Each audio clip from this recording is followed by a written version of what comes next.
Well, when I saw when Garth Davis was coming to a concert of mine in Melbourne, he showed me like just a snippet of the movie. It was a still picture of a landscape in India, no actors in it, but he just showed me the picture, and I didn't know what kind of film it was, and he was asking me he would be maybe interested in if that Dustin and me are scoring the movie, and he just showed the picture to me, and I said, man, that doesn't look like a student film, because it was such a wide and beautiful shot that was mainly the first initial flame that started in me. And then, of course, he asked me if I would be interested in collaborating with Dustin, and Dustin is a very old friend of mine, and he didn't know. So that was the next coincidence where I felt like this is awesome. And from there, I think things were just falling in the right place.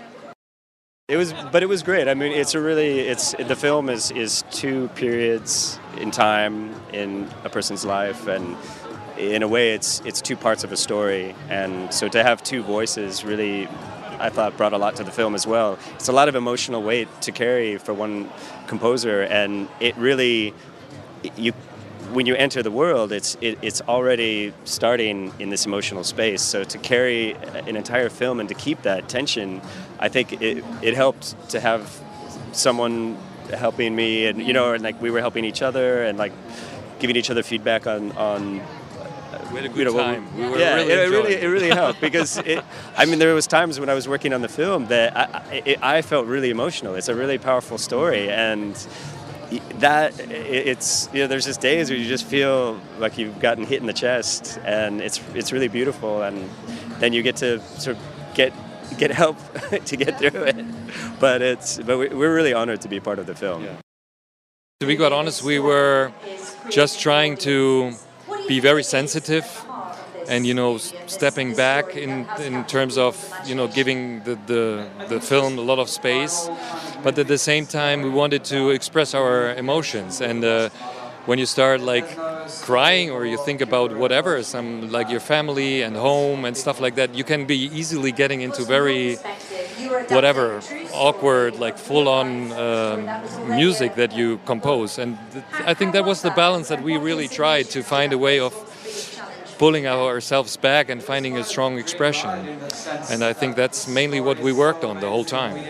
But also Garth was a really amazing collaborator.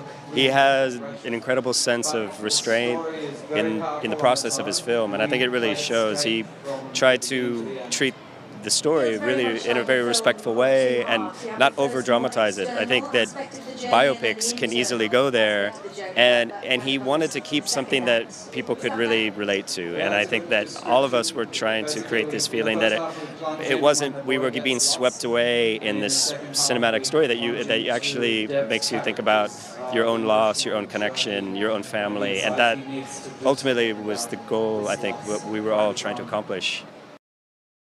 Well, to be quite honest, it's a very modern film, so it doesn't really matter if it's playing in India, Australia, or whatever in a small German village. In a way, the story itself is something that is very global and unique. And I think Garth was not looking for. There are two chapters in the movie, but that have more to do with the childhood and him, like Saru, being an adult. Maybe he was looking in the first place of having two different music representing that, but when we started, Dustin and me, we just felt like we can't actually separate that, because the childhood is always, reflected in when he's an adult. So, yeah.